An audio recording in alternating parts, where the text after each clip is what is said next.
Election commission ने PTI के मुनहरिफ अरकान ने कौमी असम्बली को 28 अप्रैल को तलब कर लिया, नोटिस जारी। स्पीकर कौमी असम्बली ने पीटीआई के मुनहरिफ अरकान के खिलाफ रेफरेंस इलेक्शन कमीशन को भेजा था।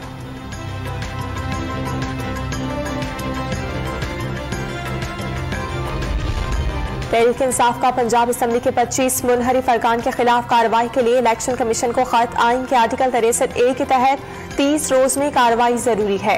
रेफरेंस को नंबर लगाकर जज समाअत के लिए मुकर्रर किया जाए। खत में इस्तदा।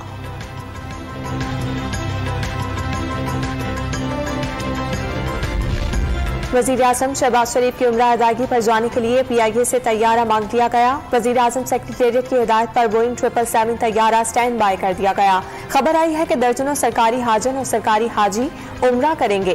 कोई शर्म। रहनुमा तहरीक इंसाफ शहबाज गिल का रद्द अमल। फवाद चौधरी ने सरकारी खर्च पर उम्रा करने के अमल के शरई होने पर सवाल उठा दिया।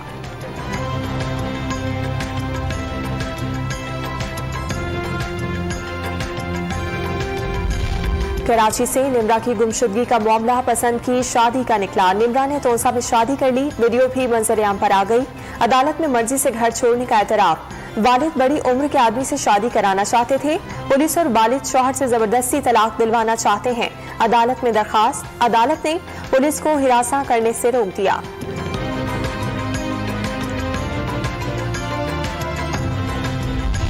लाहौर पुलिस ने कराची से लापता दुआ जहरा के लाहौर से मिलने की तरदीद कर दी। कराची पुलिस की तरफ से मिलने वाले निकाहनामे पर पता भी गलत निकला।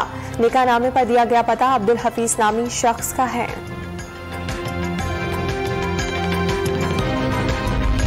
सदर मुमलिकत डॉक्टर आरिफ अलवी की FBR को गैर रजिस्टर्ड चीनी डीलर्स को टैक्स नेट में लाने की हिदायत। सदर मुमलिकत ने वफाकी टैक्स मोहतसिब की हिदायत के खिलाफ FBR की दरखास्त भी मुस्तरद कर दी।